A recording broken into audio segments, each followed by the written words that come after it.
وأنثى وجعلناكم شعوبا وقبائل لتعارفوا ان اکرمکم عند اللہ اتقاکم۔ درود پڑھیے محمد اور آل محمد پر۔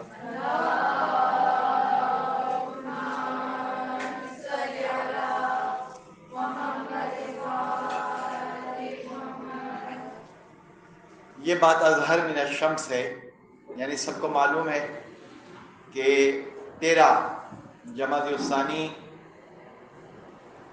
وفات اور شہادت۔ شہزادی فاطمہ کلابیہ سلام اللہ علیہا کی تاریخ ہے، اور آج چونکہ 13 ہی تاریخ ہے، لہذا ہماری گفتگو کا محور بایوگرافی آف شہزادی ام البنین ہوگا۔ شہزادی ام البنین کی عظمت کے اعتبار سے قرآن مجید میں کئی آیتیں ہیں کہ جن کو سرنامہ کلام میں بیان کیا جا سکتا ہے، اور سرنامہ کلام میں موضوع بحث اور موضوع سخن گفتگو کا محور قرار دیا جا سکتا ہے، لیکن میں نے انتخاب کیا ہے سورہ مبارکہ حجرات کی 13 نمبر کی آیت کو۔ سورہ حجرات موجودہ ترتیب کے اعتبار سے اس کا نمبر ہے 49 نمبر کا سورہ، اور 13 نمبر کی آیہ واقعی ہدایہ۔ اور چونکہ بہت گہرا موضوع ہے شہزادی کا، اور اس میں کچھ چیزیں ان کی بایوگرافی کے حوالے سے میں آپ کی خدمت میں گزارش کرنے کی سعادت حاصل کر رہا ہوں۔ قرآن مجید کی اس آیت کا پہلا لفظ ہے یا ایھا الناس۔ جب قرآن میں یا ایھا الذین آمنوا آئے تو اس سے مراد ایمان لانے والے ہیں، اور قرآن میں لفظ قل آئے تو درمیان میں نبی اکرم کے ذریعے بات کو امت تک پہنچانے کے لیے لفظ قل کو درمیان میں خدا لے کر آتا ہے، اور یا ایھا الناس جب کہا گیا تو اس کے معنی ہے کہ پوری کائنات کے انسانوں سے خطاب ہے۔ یہ خطاب مخصوص نہیں ہے، یہ خطاب عام ہے، اور جب یا ایھا الناس کہہ دیا گیا تو اس سے یہ تفریق کہ یہ مومن ہے یہ غیر مومن ہے یہ ختم ہو گئی۔ یا ایھا الناس انا خلقناکم، کاف اور میم کی ضمیر، یہ جو کم ہے یہ جمع کی ضمیر ہے۔ انا خلقناکم، ہم نے خلق کیا، من ذکر و انثی، ذکر یعنی مرد، انثی یعنی عورت، ہم نے اے انسانوں خلق کیا مرد اور عورت کو، وَجْعَلْنَاكُمْ شُعُوبًا وَقَبَائِلَ، یہ گروہ بندیاں، یہ خاندان، یہ قبیلے، یہ شہروں کے حوالے سے نشان، یہ لکھنؤ کا ہے، یہ دہلی کا ہے، یہ پنجاب کا ہے، یہ گجرات کا ہے، یہ فلاں جگہ کا ہے، یہ پشاور کا ہے، یہ سندھ کا ہے، یہ ساری چیزیں جو ہیں یہ شناخت ہے۔ پروردگار کہہ رہا ہے اے انسانوں یہ جو شعوب و قبائل لتعارفوا، میں نے فقط تعارف کے لیے، پہچان کے لیے، شناخت کے لیے میں نے یہ قبیلے بنائے ہیں، یعنی سارے کے سارے آدم کی اولاد ہیں۔ بعد میں حضرت نوح علیہ السلام کا جب انقلاب آیا تو 80-82 افراد رہ گئے۔ پھر زمین کے اوپر آبادی بڑھتی گئی، اور آبادی جب بڑھی تو ایک مرتبہ پھر ظاہر ہے کہ روئے زمین پر بہت خلق خدا دنیا میں آئی۔ سوال یہ ہے کہ پروردگار عالم نے یہ جو ارشاد فرما دیا شعوبا وقبائل لتعارفوا، یہ تو تعارف ہے، لیکن جب معیار کی بات کی گئی، جب فرق، فضیلت و پستی کا تذکرہ ہوا، تو پھر پروردگار نے کہا ان اکرمکم عند اللہ اتقاکم، تم میں مکرم وہ ہے کہ جو تقوی میں سب سے زیادہ متقی ہو۔ تو اصل مسئلہ اس دنیا میں جس قدر بھی لوگ ہیں، کالے ہیں، گورے ہیں، سانولے ہیں، حبشی ہیں، عرب ہیں، غیر عرب ہیں، یہ معیار فضیلت نہیں ہے۔ معیار فضیلت صرف ایک چیز کو قرار دیا گیا ہے، اور وہ ہے تقوی۔ ظاہر ہے قرآن مجید میں اور بہت ساری آیتیں لفظ تقوی کے عنوان پر موجود ہیں۔ میں فقط شہزادی ام البنین فاطمہ کلابیہ کے حوالے سے ان کی ایک بایوگرافی آپ کی خدمت میں پیش کر رہا ہوں، اس لیے بہت حساس یہ موضوع بنتا ہے۔ اللہ کا شکر ہے، اور ہمیں کہنا چاہیے کہ الحمدللہ رب العالمین، کہ پروردگار عالم نے اب اس زمانے میں مومنین کے اندر اتنا شعور بیدار کر دیا ہے کہ اب مومنین اس زمانے میں، جو مثال کے طور پر 2023 کا اختتام ہے اور 1445 ظاہر ہے کہ یہ ہجری سن کے اعتبار سے زمانہ چل رہا ہے، مومنین نے بڑا شعوری مثبت پہلو مجالس کے ذریعے سے پیش کیا ہے کہ جناب معصومہ کونین کے حوالے سے اب بہت اشرے ہو رہے ہیں، اور میں نے چیدہ مقامات پر دیکھا کہ شہزادی ام البنین کے حوالے سے بھی بہت ماشاءاللہ مجالس اور اظہار غم کیا جا رہا ہے۔ یہ ایک اچھا شگون ہے۔ البتہ میں چونکہ بایوگرافی سے بتانا چاہ رہا ہوں، اور میں بارہا ایک بات بتاتا ہوں، اور ظاہر ریکارڈنگ بھی ہو رہی ہے اور میں اپلوڈ بھی کر دوں گا، اور آپ بھی اپنے پیج پر دیکھ لیں گی، اور اس میں کوئی حرج نہیں ہے۔ دین بتانا ہمارا کام ہے، کتنا عمل ہو رہا ہے نہیں ہو رہا ہے اس سے ہمیں کوئی مطلب نہیں، ہمارا مطلب ہے دین کو پہنچانا۔ اب مجھے صرف ایک سوال کا جواب دیں کہ کیا قرآن کامل کتاب کا نام ہے یا کامل کتاب کا نام نہیں ہے؟ آپ جواب دیں یا نہ دیں، لیکن میرے پاس اس کا جواب سندن موجود ہے کہ قرآن ایک محکم، مستحکم اللہ کا وہ کلام ہے کہ جسے اللہ نے رہتی دنیا تک کے لیے معجزہ قرار دے دیا ہے۔ تو کیا یہ بہتر ہے کہ قرآن کی کچھ باتیں ہم مانیں اور کچھ باتیں نہ مانیں؟ نہیں، یہ بہتر کیسے ہو سکتا ہے؟ میں تو خود سوال کر رہا ہوں اور خود ہی جواب دے رہا ہوں۔ نہیں، قرآن نے جو بھی حکم دیا اس حکم کو ہمیں ماننا ہوگا۔ ہاں البتہ پروردگار عالم نے اور نبی اکرم کی احادیث نے ہمیں اتنا تو ضرور بتایا کہ آپ کے بعض مسائل آپ کے کلچر اور آپ کی تہذیب کا حصہ ہیں، لیکن کلچر اور تہذیب یہ تو بدل بھی سکتی ہے، لیکن قرآن کا حکم یہ بدل نہیں سکتا۔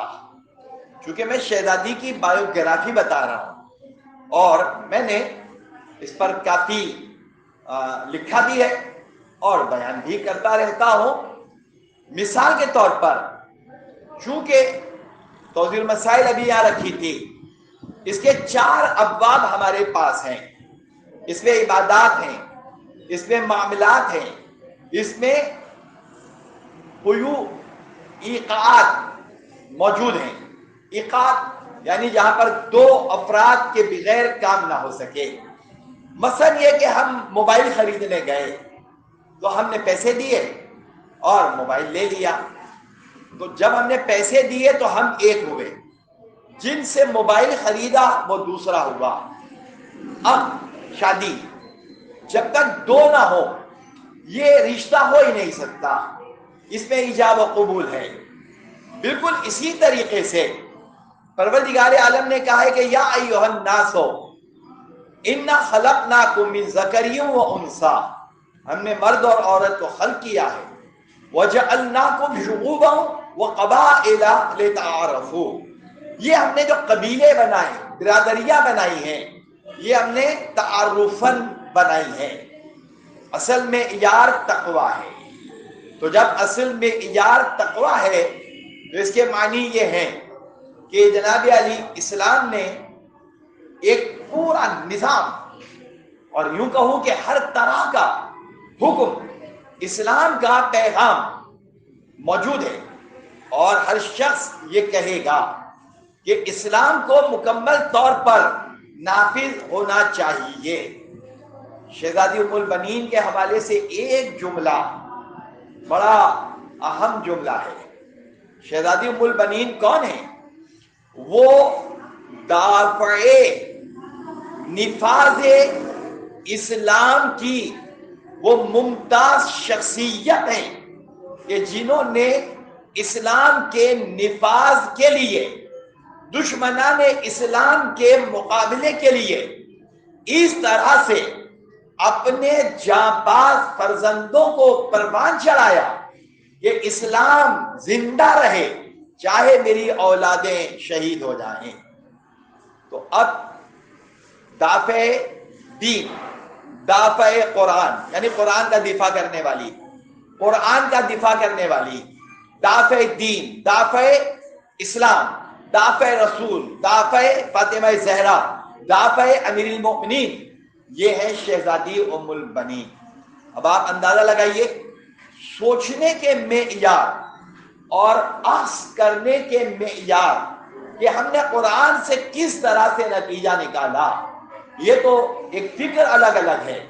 اس لیے جناب علی موضوع ظاہر ہے اگر آپ چاہیں کہ 1 گھنٹے میں اس موضوع کو مکمل کروں یہ ممکن نہیں ہے، اس لیے میں سب سے پہلی بات جو بتا رہا ہوں وہ بات یہ بتا رہا ہوں کہ جناب ایک اہم ترین موضوع ہے اور وہ ہے میراث۔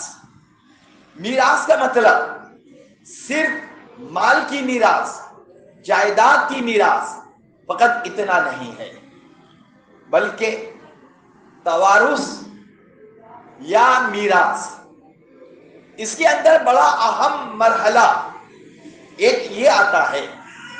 2 الفاظ میں ادا کر رہا ہوں، ایک لفظ ہے کراس پولینیشن سسٹم، اور ایک ہے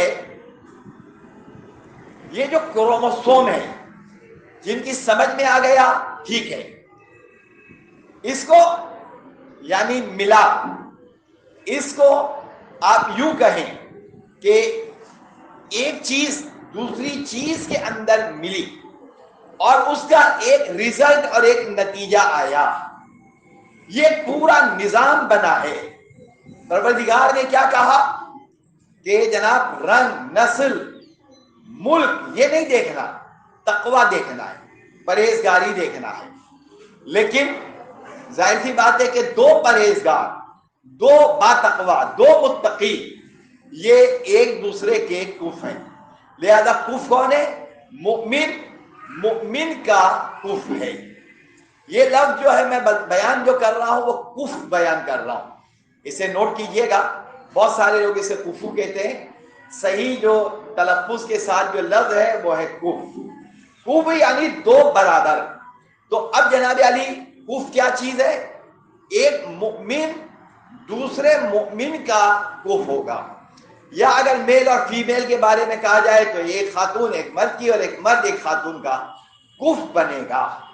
لہذا جب یہ معیار قائم ہوگا کف کا، تو اب جناب پروردگار عالم نے پہلا معیار قرار دیا ہے میراث۔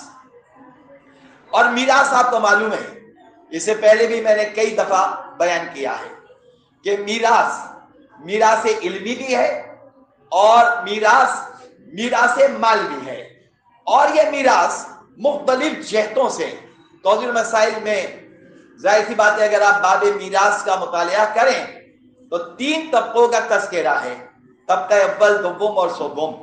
یہ 3 طبقے میراث کے ہیں۔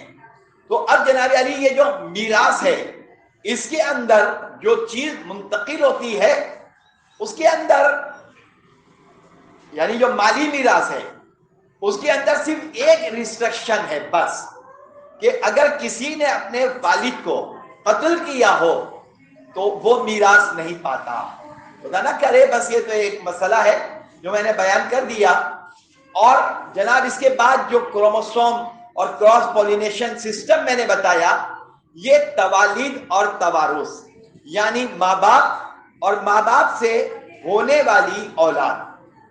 جناب علی اسی لیے کہا گیا کہ ایک تو کف ہے مومن، لیکن مومن بھی سارے کے سارے برابر تو نہیں ہے، ان کے اندر درجات پائے جاتے ہیں۔ میں شہزادی ام البنین کے کمالات پڑھ رہا ہوں، لیکن یہ تمہید بتانا ضروری ہے۔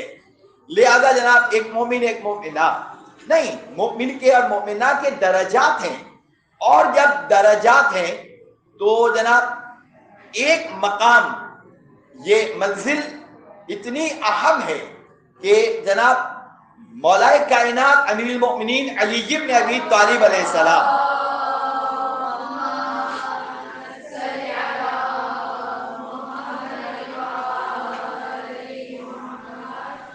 شہزادی سلام اللہ علیہ نبی اکرم کے ساتھ ملکۃ العرب جناب خدیجہ، مولا کے ساتھ شہزادی سلام اللہ علیہ، جب تک جناب خدیجہ رہی نبی اکرم نے کوئی اور عقد نہیں فرمایا، جب تک شہزادی رہی مولا نے کوئی اور عقد نہیں فرمایا۔ ویسے تو شہزادی بطول ہے، لیکن اس کے بعد بھی بہت اہم مرحلہ ہے حورہ انسیہ ہونے کی وجہ سے بھی، اور بھی مدارج کمالات کے ہیں۔ لیکن اس کے بعد مولا کائنات نے کئی عقد فرمائے ہیں، امامہ سے عقد کیا، خولہ سے کیا، ام البنین سے عقد فرمایا۔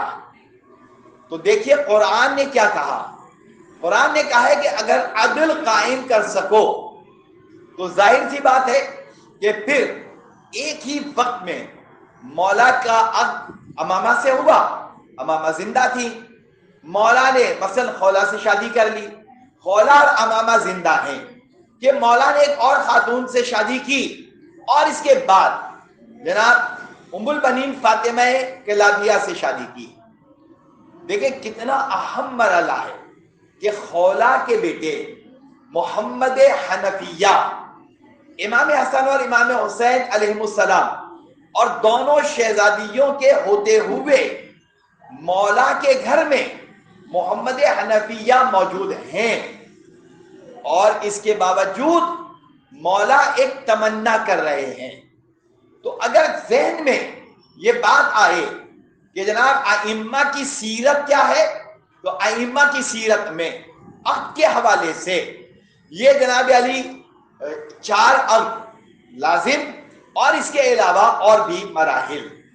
تو اب جناب علی ایک بہت بڑے مرحلے کا یہاں پر آغاز ہوتا ہے کہ مثلا شہزادی ام البنین ہو، امامہ ہو، خولہ ہو، یا اور ازواج جو تھی مولا کی، تو جناب علی وہ سب مولا کے حرم میں داخل تھیں۔ ہاں مولا تو ظاہر ہے کہ نظام عدل، خود عادل انسان ہے، زمانے کے امام عدل کا نظام نافذ کریں گے، اور وہ نظام جو ہے عادلانہ، اس کا سر آغاز علی بن ابی طالب علیہ السلام ہے۔ اب عدل اور برابری، یہ تو ایک مرحلہ مکمل ہو گیا۔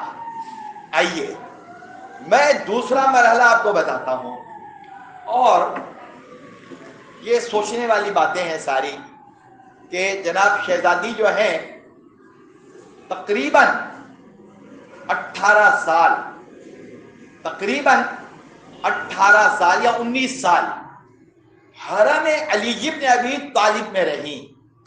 کتنے سال؟ 19 سال۔ اور اس کے بعد مولا کی شہادت واقع ہو گئی۔ اب 10 سال مزید 40 ہجری سے 50 ہجری آپ بڑے شہزادے کے ساتھ رہی، اور اس کے بعد 10 سال مزید امام علی مقام کے ساتھ رہی۔ اور واقع کربلا کے بعد اختلاف روایت اپنی جگہ، تقریباً علماء نے لکھا کہ 64 ہجری میں 64 ہجری 61 ہجری کے آغاز میں واقع کربلا ہوا، اور 64 ہجری میں شہزادی کی، اب میں 2 لفظ کہہ رہا ہوں، ایک لفظ ہے وفات ہوئی، اور یہ لفظ بدل کر میں کہہ رہا ہوں کہ شہزادی کی شہادت واقع ہوئی۔ فوراً ذہن میں سوال آتا ہے کہ ہمارے ہاں وفات کسے کہتے ہیں اور شہادت کسے کہتے ہیں؟ طبعی عمر جو مکمل کر کے دنیا سے جائے اس کے لیے لفظ ہے وفات، اور اگر کوئی کسی کی وجہ سے زہر دے دے، فائر کرے، تلوار مار دے، تیر چلا دے، کوئی اور طریقہ کار، تو اب جناب وہ شہادت کے درجے پر فائز ہوتی ہیں۔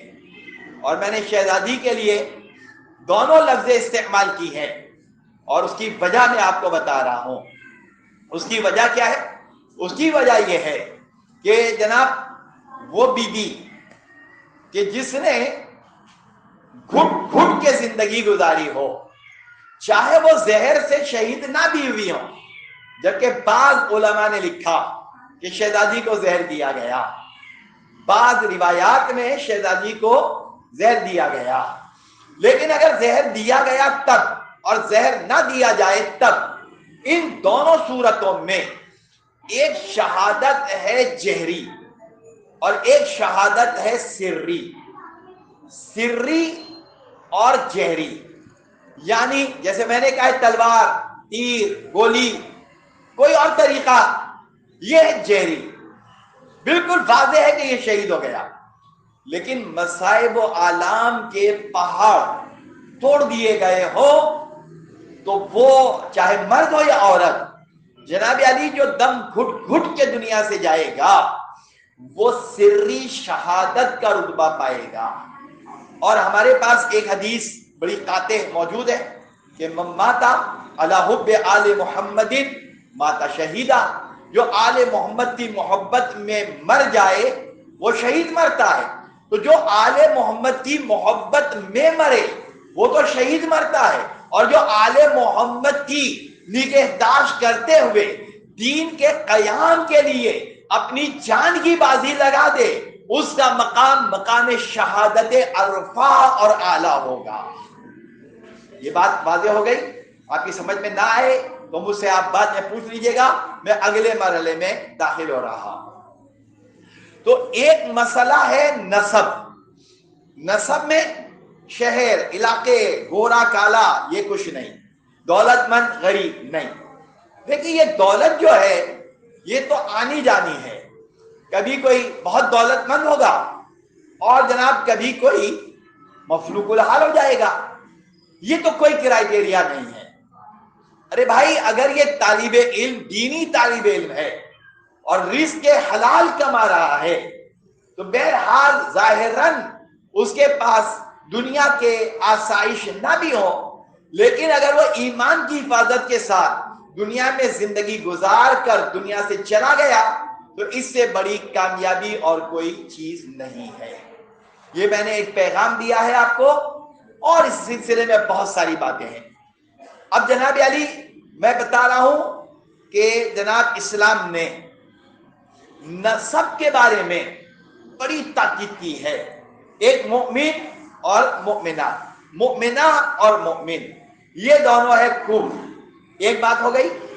اب جناب علی اسلام نے جس طرح سے ایک معاشرہ اور ایک ماحول بنایا ہے، اس معاشرے کے اندر کس طریقے سے رشتوں کو جوڑا ہے اور رشتوں میں ایمان کی حیثیت کس طرح سے ہے. میں جو نئی طالبات ہیں ان کے لیے میں بیان کر رہا ہوں. یہ بات میں نے سال گزشتہ بیان کی تھی. ایک لفظ ہے عاقلہ. عاقلہ میں آپ کو لکھ کے بتاتا ہوں.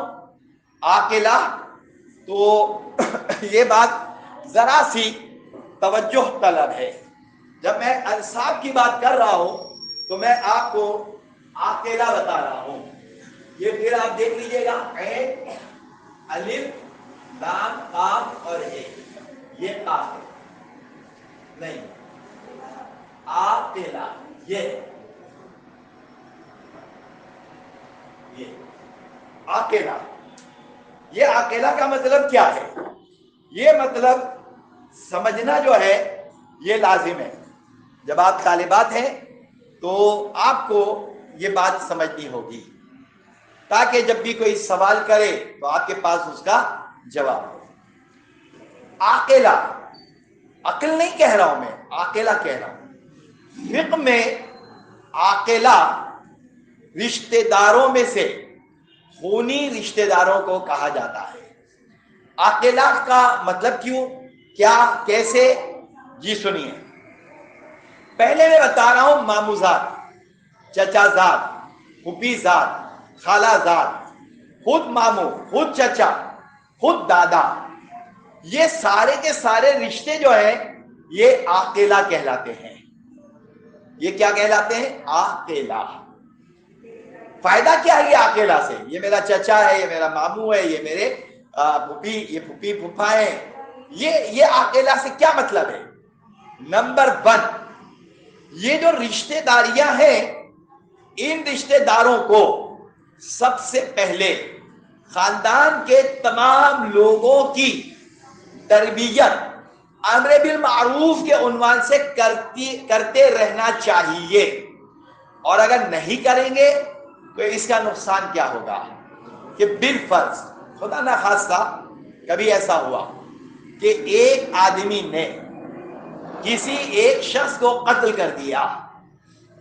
ظاہر ہے قتل کرنے والا ایک اور قتل ہونے والا ایک. اگر وہ مسلمان ہو، امن پسند ہو اور کسی کو اس نے قتل نہ کیا ہو تو پھر اسلام کہتا ہے قاتل کو قتل کے بدل میں قتل کر دو. اور اگر اس کے ورثاء یعنی جو مقتول ہے اس کے ورثاء اگر کہیں کہ بھائی ٹھیک ہے ہم اس آدمی کو قتل نہیں کرنا چاہتے تو پھر 100 اونٹ بطور دیت، اس قتل کی دیت جو حضرت عبد المطلب علیہ السلام نے معین کی تھی اور اسلام نے حضرت ابو عبد المطلب کی اسی دیت کو برقرار رکھا تھا. اب میں قتل کر کے، میرے پاس تو پیسے نہیں ہیں، میں تو کچھ کر نہیں سکتا، میں تو ایک اونٹ بھی خرید نہیں سکتا.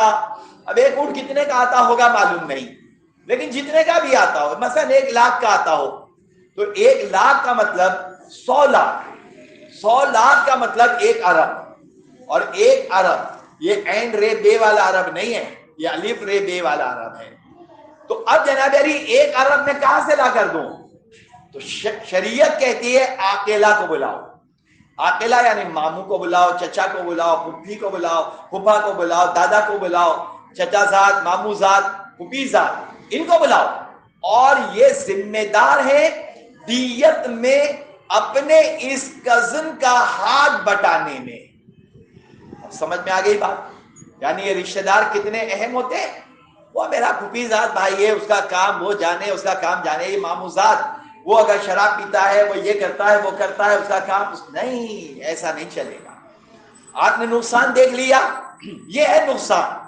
تو اب جناب امیر المؤمنین جو ہے وہ رشتہ کہیں بھیجیں گے اور اس سے جو اولاد ہوگی وہ ظاہر عاقلہ کے زمرے میں داخل ہوگی. یہ دو باتیں بتائی میں نے. ایک ہے میراث اور نسب. تو نسب جو ہے یہ کیسے آگے بڑھے گا اور اس کے ساتھ ہے عاقلہ. نمبر 3 خمس. نمبر 4 زکات. یہ دو چیزیں پہلے سماعت فرما لیں تو پھر میں اگلے مرحلے میں جا رہا ہوں. میں لفظ بتا رہا ہوں صلہ رحم. یہ لفظ بھی ابھی آپ کو میں بتا رہا ہوں. دقیق بحث ضرور ہے. میری گفتگو تھوڑی سی سخت ہوتی ہے لیکن سوچنے والا سوچ کر اس سے 10 مجلسیں بنا لے گا. میرا کام آپ کو پوائنٹس بتانا ہے اور واقعات بھی بہت سارے یاد ہیں مجھے, بیان کر دوں گا, ابھی آج بیان کر دوں گا. تو اب سب سے پہلی بات میں نے بیان کی ہے خمس. تو اگر خمس کسی مومن نے نکالا تو اگر نسب میں سیادت نہ ہو تو اسے خمس کیسے دیا جا سکتا ہے؟ اسلام نے تقسیم کر دی سادات اور غیر سادات میں. تو سادات کے لیے خمس رکھا. سادات تو ہر سادات نہیں, جو مالی طور پر کمزور ہو, اور وہ بھی نہیں کہ جناب ہماری بیٹی کی شادی ہے تو 10 لاکھ روپے ہم خرچ کریں گے اور خمس کے پیسے لے کر اڑائیں گے. نہیں, جو اس زمانے کا لیول ہے. ہمارے یہاں کا لیول کیا ہے؟ ہمارے یہاں کا جو لیول ہے اسلامی لیول, دنیاوی لیول کی بات میں نہیں کر رہا.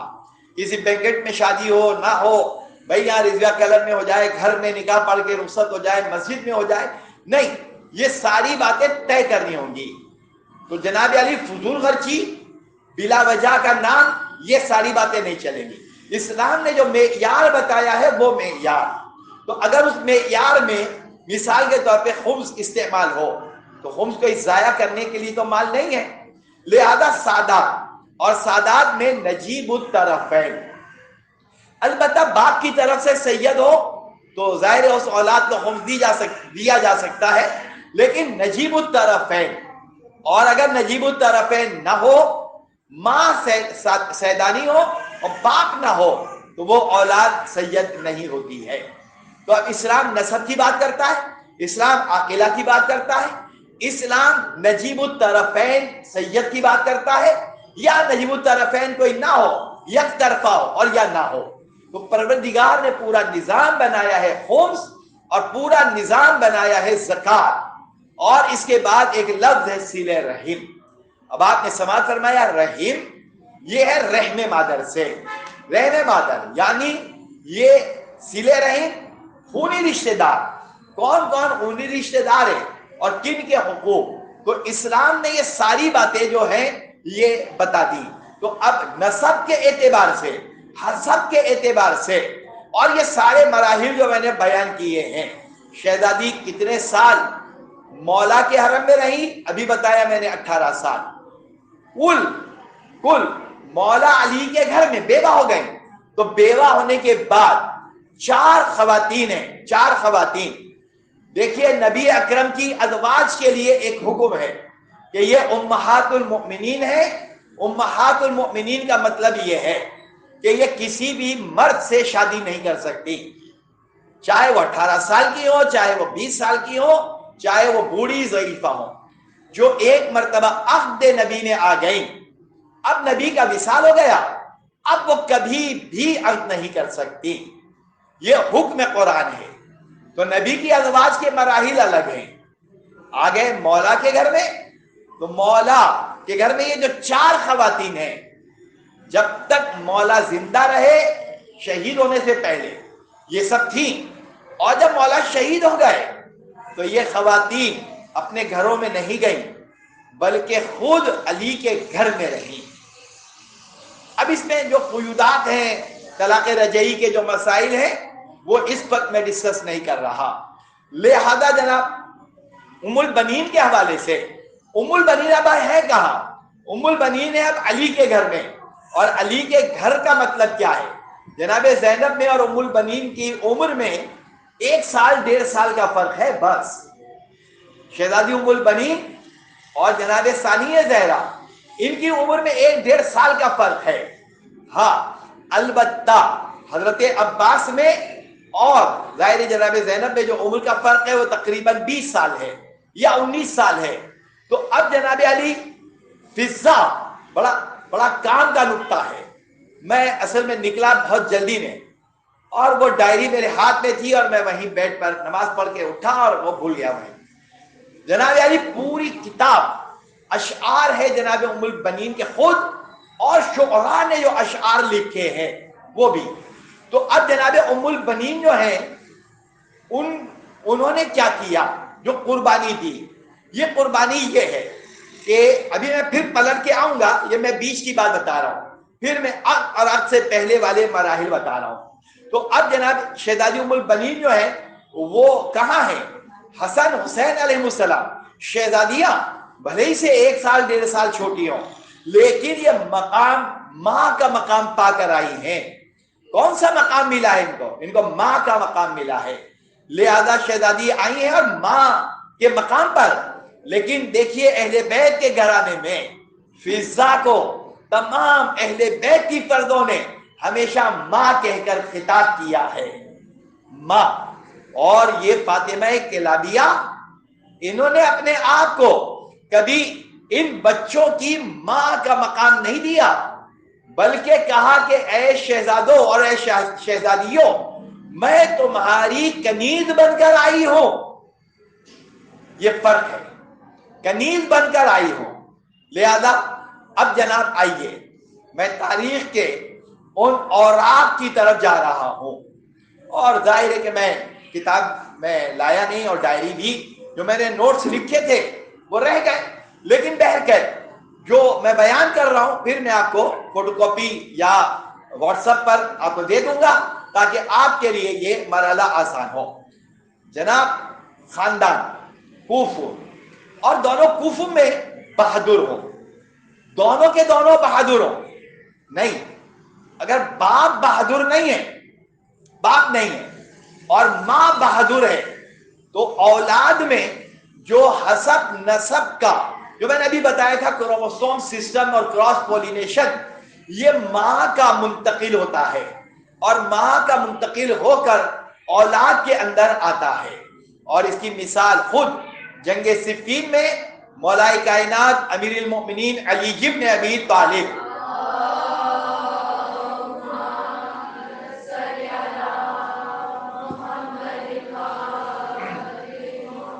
کا وہ جملہ کہ جب مولا نے محمد حنفیہ کو بھجوایا اور کہا بیٹا محمد میدان میں جاؤ, میدان میں محمد حنفیہ آگے بڑھے اور آگے جب بڑھے تو معاویہ کے لشکر سے اس قدر شدید تیروں کی بوچھار تھی کہ محمد حنفیہ کے قدم رک گئے, قدم رکے, آگے نہیں بڑھ پا رہے. مولا نے کہا بیٹا محمد آگے بڑھو. محمد حنفیہ کہہ رہے بابا تیروں کی بارش. تو مولا نے جو جملہ کہا, 2 باتیں ہیں لیکن میں صرف ایک بتا رہا ہوں. مولا نے ایک جملہ کہا کہ یہ تمہارے اندر جو تمہارے قدم آگے نہیں بڑھ رہے یہ تمہاری ماں کی اس کمزوری کا اثر ہے کہ جو تم میدان عمل میں آگے نہیں بڑھ رہے ہو. اب آپ کی سمجھ میں آ گیا, ماں جو ہے اسے بہادر ہونا چاہیے, اور بہادر ماں کا مطلب لڑاکو نہیں ہے, جھگڑالو نہیں ہے, بدتمیز نہیں ہے, بد کلام نہیں ہے. ماں بہادر ہو کا مطلب یہ ہے کہ وہ دین کے معاملے میں جناب بازی لگا دینے والی خاتون ہو. جیسے ابھی شام میں آپ کو معلوم ہے سید رضا یا رضی موسوی شہید ہو گئے, اور ان کی زبان کا ایک لفظ کہ قاسم سلیمانی شہید ہوئے, اور میں بھی شہادت کی تمنا رکھتا ہوں. میں کیا تمنا رکھتا ہوں؟ شہادت کی تمنا رکھتا ہوں. ہر وقت وہ شہادت کو یاد کرتے ہیں. اور میں یہاں بیچ میں ایک جملہ کہہ رہا ہوں, اور اس سے پہلے میں اس قسم کے جملے کہتا رہتا ہوں. میرا بیٹا دبئی چلا گیا, ارے وہ میرے لیے پجیرو بھیج دے گا, سونے کا سیٹ وہاں پر بھیج دے گا, بڑا اچھا گولڈ ملتا ہے دبئی میں. میں نے تو دیکھا ہے, میں عشرہ پڑھنے گیا تھا دبئی, وہاں دبئی کے بازار میں بڑا اچھا گولڈ ملتا ہے. میں نے مدینے میں بھی دیکھا ہے, مکے میں بھی دیکھا ہے, چونکہ دبئی میں بھی میں نے عشرہ پڑھا ہے 7 امام بارگاہ میں, اور شارجہ میں بھی مجالس پڑھی ہے. میں نے ایک زمانے میں کافی مجلسیں میں نے وہاں پڑھی ہیں. وہاں ایک بحرینی قبرستان ہے، اس کے اندر بھی میں نے مجلسیں پڑھی. تو جناب میں مختلف جگہوں پر دبئی اور شارجہ میں مجالس پڑھی میں نے الحمدللہ. تو اب جناب علی میرا بیٹا گیا اور جناب ہم مکان لے لیں گے، گاڑیاں لے لیں گے، آرام کریں گے، یہ خیال ہوتا ہے. اور جس بیوی کے ذہن میں یہ خیال ہو کہ میں اپنے بچے کی پرورش شہادت کے لیے کر رہی ہوں، کتنا فرق ہے کہ جناب علی میں جنت کی خوشیاں ہیں لیکن دنیا کے اندر میری گود خالی ہو جائے گی. اور اللہ نے مجھے 4 بیٹے دیے تو چاروں کے چاروں فدیہ امام ہونے والے ہیں اور فدیہ امام زمانہ ہونے والے ہیں. آج تو فلسطین کے مسائل ہیں، کبھی ٹھنڈے دل سے سوچئے، پورا فلسطین تباہ ہو گیا. ان کے پاس کھانے کے لیے کچھ نہیں، پینے کے لیے کچھ نہیں، واش روم نہیں ہے، پانی نہیں ہے، کس قدر مشکلات ہیں وہاں پر. لیکن اس کے باوجود عزم، ہمت، شجاعت، بہادری، نہیں پسپا نہیں ہونا. کربلا میں کون پیچھے ہٹا؟ اور جواب آئے گا کوئی نہیں. جب کوئی نہیں تو یہ باپ کی تربیت کا اثر ہے یا ماں کا بلبلہ ہے؟ یہ کیا ہے؟ اس لیے آپ میری بچیاں ہیں اور ظاہر ہے کہ میری عمر کے برابر تو شاید کوئی بھی نہیں ہے، ساری کی ساری مجھ سے چھوٹی ہے. لہذا میں نصیحتاً یہ باتیں کہہ رہا ہوں کہ جناب جس طرح سے میں نے شاید پچھلے ہفتے کہا کہ 5 منٹ ایک مولانا مغیث الحسن صاحب کا کلپ سن لیا کریں. ایک بہت شاندار مجلسیں جو ہیں وہ ہیں علامہ علی حسین مدنی، ان کو آپ یوٹیوب پر لے لیں، لیکن ان کی مجلسیں لمبی لمبی ہیں. جس طرح سے میری تقریریں 1 گھنٹے کی ہوتی ہیں، 50 منٹ 55 منٹ. آج صبح میں نے مسجد میں مجلس پڑھی ہے شہزادی ام البنین پر، تو 51 منٹ کا ٹوٹل وہ دورانیہ تھا. شاید 40-42 منٹ کی میری تقریر ہوگی اور باقی جو ہے زیارت کی شہزادی کی. تو اب جناب میری جو تقاریر لمبی ہوتی ہیں، لیکن میں آپ کو بتا رہا ہوں کہ 15 منٹ اپنے سارے کاموں سے فارغ ہو کر چاہے آپ ٹکڑے ٹکڑے میری تقریریں سنیں اور علماء کی سنیں. مغیث الحسن صاحب نے مسائل فقہ میں، عقیدے میں بہت بڑا کام کیا ہے. نجف اشرف میں ہی رہتے ہیں. تو اب جناب شہزادی ام البنین جو ہیں وہ حسب اور نسب، تو مولا کہہ رہے ہیں کہ جناب علی مجھے ایک بہادر خاندان میں شادی کرنی ہے. یہ بہادر خاندان میں علی کی تمنا، 2 معصوم فرزند موجود ہیں، محمد حنفیہ موجود ہیں، وہ غیر معصوم. پھر ایک بچے کی تمنا کہ جو بہادر ہو، محمد حنفیہ بھی تو موجود تھے اور واقعہ کربلا کے وقت بھی موجود تھے. پھر ایک فرزند کی تمنا، یہ جو تمنا ہے. اور جناب عقیل سے کہا، علماء نے لکھا ہے کہ جناب عقیل سے کیا کہا، وہ جو امام مبین ہو وہ بتا دیتا کہ جائیں اس کلابیہ خاندان میں اور میرا رشتہ دے دیں. نہیں، اس طرح سے مولا نے نہیں کیا، بلکہ مولا نے عقیل سے کہا. اس میں ایک ادب کا تقاضا ہے کہ جناب علی میں ابھی بتا رہا ہوں اور میں کھل کے بات کرنے کا عادی ہوں، لیکن کبھی کبھی سنبھل کے بھی بات کرتا ہوں اور کبھی بے سنبھلے بات کرتا ہوں. تو سنبھل کر بات کرنے کا نتیجہ یہ ہے کہ جناب علی پہلا ادب یہ ہے کہ کوئی شخص اپنے والدین کی مرضی کے بغیر، لڑکا تو کر سکتا ہے لیکن بیٹی نہیں کر سکتی. بیٹی کو 50% اختیار ہے اور 50% اختیار ماں کو نہیں ہے، چچا کو نہیں ہے، بھائی کو نہیں ہے، والد کو ہے اور دادا کو ہے. میرے دادا منع کر رہے ہیں، میرے والد منع کر رہے ہیں، پھر کچھ اور ظاہر مسائل ہیں. تو اب جناب علی 50% اختیار بچی کو، 50% کا اختیار والد کو. تو اب جناب یہاں پر مولا کہہ رہے بہادر خاندان. تو بہادری جو ہے یہ آئی کہاں سے، یہ آئے گی کہاں سے؟ لہذا میں ایک رشتہ بتا رہا ہوں کہ جب دلہن کے رشتے کی طرف جاؤ تو اس کے ماموں کو دیکھو. ماموں کے اثرات بھانجی کے اندر آتے ہیں.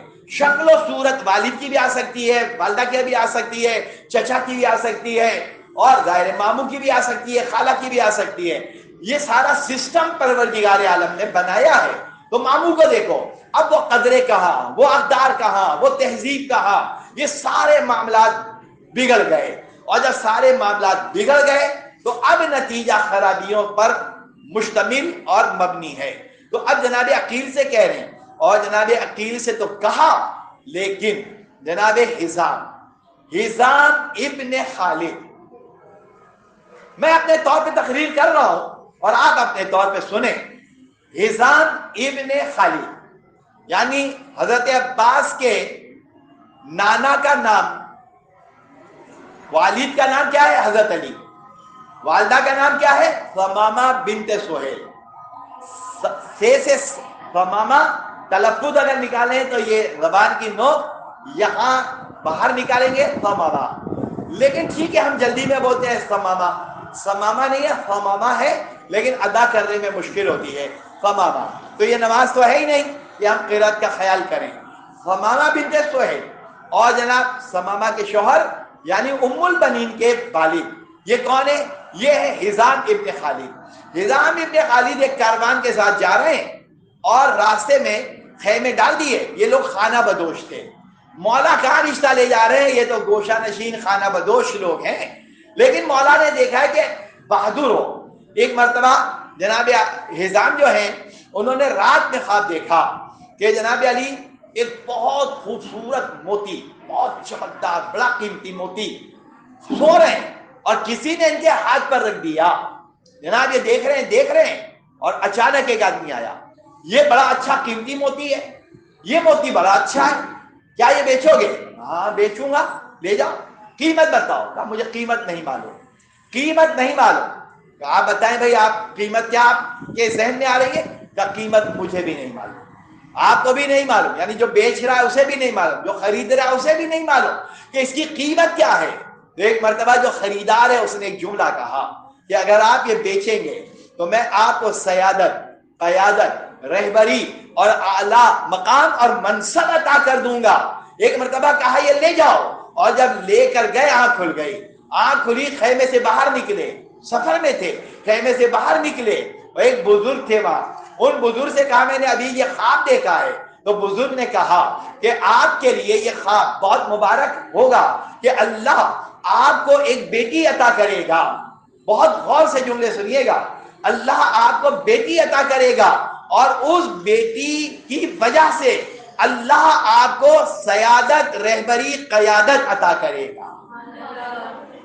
کتنا بڑا مقام ہے بیٹی کا اور کتنا بڑا منصب ہے کہ ہزام بن خالد بیٹی کی وجہ سے اس پورے معاشرے کے اندر ایک بہت بڑا مقام پا گئے. جناب خوش آئے. اور وہ سارے مرحلے جو دنیا کے ہیں، جو سسٹم ہے خدا کا وہ چل رہا کہ ایسے میں عقیل آ گئے.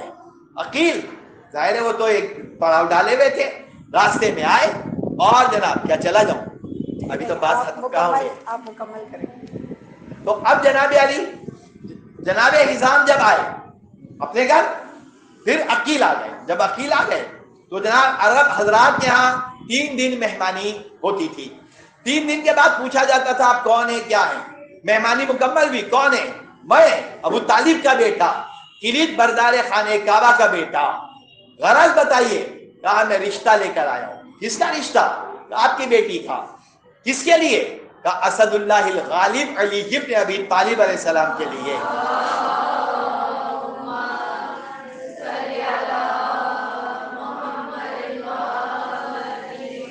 والد نے قبول ہے، آنکھ بند کی اور کہا قبول ہے. علی کا رشتہ یہ کتنا اہم؟ کہا نہیں، علی نے منع کیا ہے. ارے بھائی آپ رشتہ لے کر آئے ہیں، رشتہ ہم نے قبول کیا. کہا نہیں، علی اسلام کا پابند ہے، علی تو عادل ہے. کہا پہلے اپنی بیٹی سے تو پوچھو. اب جناب یہ ہزام جناب علی وہ جو مہمان خانہ تھا وہاں سے جب کمرے میں آئے تو دیکھا کہ بیٹی ماں کے سامنے بیٹھی ہے، فاطمہ کلابیہ، اور ماں سامنے ثمامہ بنت سہیل، اور وہ شانہ کر رہی ہیں. شانہ کرنے کا مطلب کیا ہوتا ہے؟ بال بنانا. شانہ کر رہی ہیں، بال سنوار رہی ہیں. اور بیٹی کہہ رہی ہے اماں میں نے خواب دیکھا. ہاں کہو بیٹا کیا خواب دیکھا؟ کہا کہ میں نے رات میں خواب دیکھا کہ میں سو رہی ہوں، ایسے میں ایک باغ ہے، بہت خوبصورت باغ ہے، ہرا بھرا باغ، اور میں باغ کے اندر بیٹھی ہوں کہ ایسے میں ایک چاند آسمان سے میری گود میں آیا. اس کے بعد ایک ستارہ، دوسرا، تیسرا، یہ 3 ستارے آئے اور ایک چاند آیا. ماں نے کہا بیٹا یہ خواب تو تمہارا بہت شاندار خواب ہے. اللہ تمہارا رشتہ ایسی جگہ کرے گا کہ جہاں اللہ